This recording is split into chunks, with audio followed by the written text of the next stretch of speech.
Ah, yes, Terraria, the nice, beautiful, cozy sandbox game where you can just relax, chop some wood, build a house, visit some NPCs. Nothing bad's gonna happen, right? Well, I was totally wrong about that, wasn't I?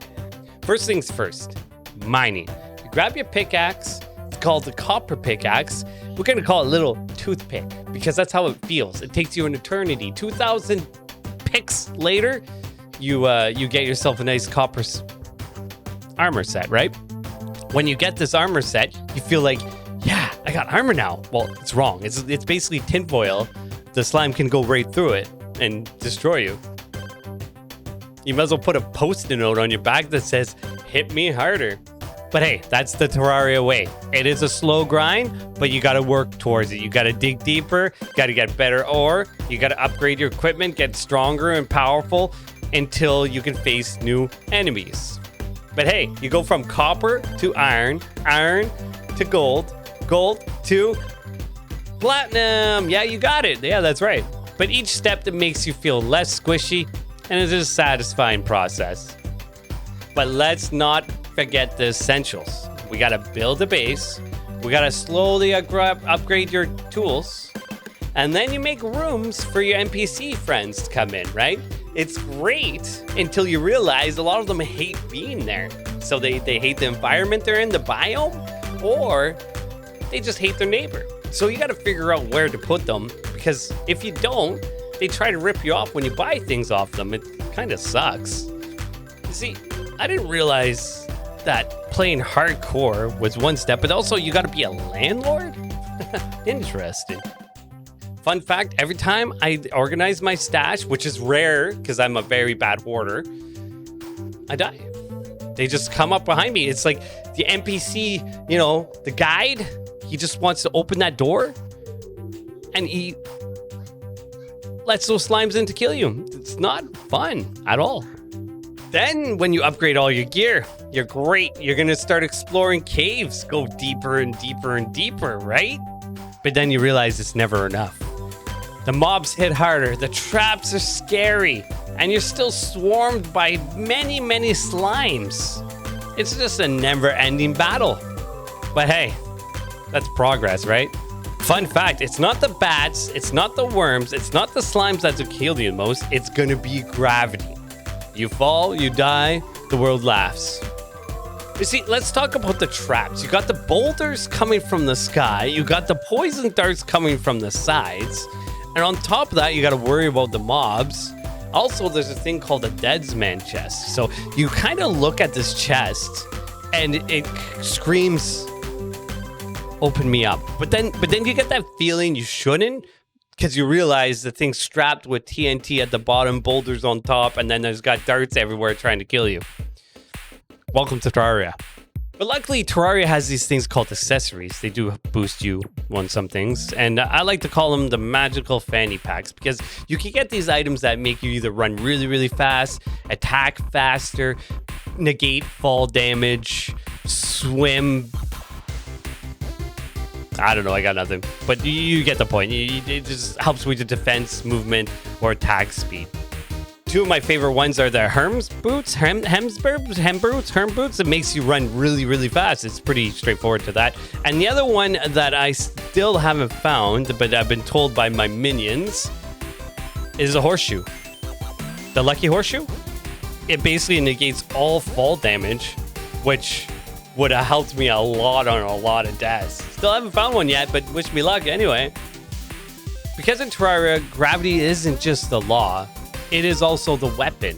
You basically can fall at any moment, squish like a pancake, and start all over because it is hardcore, right? That's one ticket to Rage Quit City. Basically, Terraria is telling you that you're so good at digging, you might as well just dig yourself a grave. But trust me, these accessories are going to be a lifesaver. You will take anything that will help you in the world of Terraria because there are so many threats, especially playing in Master Mode or Hardcore. Give me faster boots to run, or, give me a lucky horseshoe so I don't fall to my death. Those are most definitely good bonuses to have. But this is just talking about usually the starting biome. We haven't even left the starting biomes. There are multiple exciting biomes out there. Let's just talk about the snow biome. There's ice everywhere, zombies everywhere, cave frozen bats everywhere. The frozen water slows you down. That's fun. My favorite weapon in the game would probably be the snowball cannon because it's infinite amount of ammo you can get. And on top of that, it shoots fast and it does really good damage. One of my favorite weapons. Pro tip, don't die here. Dying in the snow biome is very, very extra cold. Next up, the desert. One of the biomes that I probably did not search the most. It is the most scariest biome in the world. You've got cactus boulders coming after you. You got killer ants wanting to murder you. And I guess these larvae things comes out of these eggs and want to kill you. It's unbelievable how many cactus balls there are in the world. It was scary. It's not a good place. And I don't even think there's much in there that you want. I think you get like the statue that gives you some defense where you can put down for boss fights, but that's about it. The desert is most definitely the worst biome that I have experienced so far. It makes the jungle biome amazing. Then there was the jungle. Right? The jungle biome is very bright. You got to collect these bright things that you're going to need to craft later. You got some bright creatures. It's very inviting until you realize everything tries to sting you, poison you, and then you got these vines coming through trying to chew your brains out. Not a good time in my books. Each biome has its dangers. Trust me, you'll learn them the hard way by dying over and over again. But each biome has their own items that you can collect inside that can help you out in the future. Besides the desert biome, screw the desert biome. I don't want to go back to there at all. Now let's talk about the bosses. But then you got the king slime, a big fat slime that wants to jump on you, right? With a crown and some kind of human inside of the slime. But he is slow and big, but he also teleports. Like, who the hell decided to give the slime a teleporting ability? He's meant to be an introductory boss where he is not horribly hard, but he's still a little difficult to just remind you that the bosses are coming in the game. So once you do beat him, you feel satisfied while getting like a new mount and some new items to prepare you for the next bosses, right? You know, the one where you just kind of mind your own business at nighttime. You kind of don't want to go anywhere, and then all of a sudden you see something, a presence is watching you or something along those lines. I call him the Eye of Chihuahua. Okay, we all know that in the stream, but he is a very interesting one. I found out really quick that you need to make what's called an arena. And so basically you got to make platforms back and forth and put bonfires. And I guess we made some heart lanterns to give you good regeneration for your hearts. And that's when I found out how bosses can be very difficult. This one had, I believe, like 2 phases. One of them, he's just like an eyeball. And you think of the eyeball part, you would just be able to poke him, right? And getting poked in the eye would suck. But then he changes into a mouth with like killer teeth, and he wants to just murder you. And he goes super, super fast. So it took me a couple times to try and figure out how to beat him. And you can't really disappear from him because he's kind of at your base. Like, there is ways, but in the end, we did get him. He was a cool boss. He's one of my favorites, for sure. You see, the queen bee is an interesting one. She is in the jungle biome. I found out the hard way that you do have to fight her in the jungle biome or she gets raged. And I found that the very hard way because one of my minions decided to blast one of the larvae. And the minute you do that, she got summoned. I did a good fight with her. It was great. And then I'm like, screw this, I'm out. So I TP'd back home. But realizing, opening the map, and you can see the queen bee wanting to come murder me still. And when she comes to murder you, she's 100% enraged. I mean, like, I think she does more damage. She's super fast. You can't even keep up with it. Learned that the hard way. Until you realize what kind of phases she had, she's not that bad. Like, one of them, I think she just spits out bees. And then another one, I think she just basically wants to tackle you. So you just got to keep moving up. And I think she does it 3 times. You got to make sure you have that one accessory where you are immune to poison in this fight, especially when you're in the jungle biome, period. Now let's talk about the dungeon where Skeletron is, okay? I was told that if you went down without fighting Skeletron, I think a hand comes up and swats you and kills you instantly. So I didn't do that. Luckily, my minions are helpful, right? You'd think they would just want me to pain and suffering. But you have to talk to this old man at night, and you gotta say the word curse.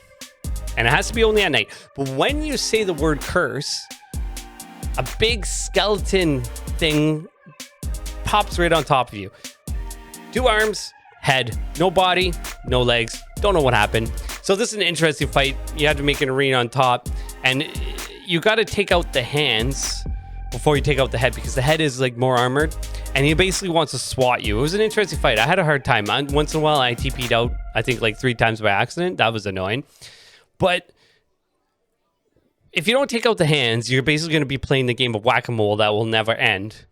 But then once you get to the head, he basically enrages and kind of spins his head and just try to murder you. It was a cool fight. I liked it. Really did. Now, we are in pre-hard mode. So what that means is we got to fight the final boss. The final boss is the wall of flesh. So I had to be super prepared for this fight. I mean, I had to build a platform from one side of hell to the other, which I thought was enough, but apparently it was way too much.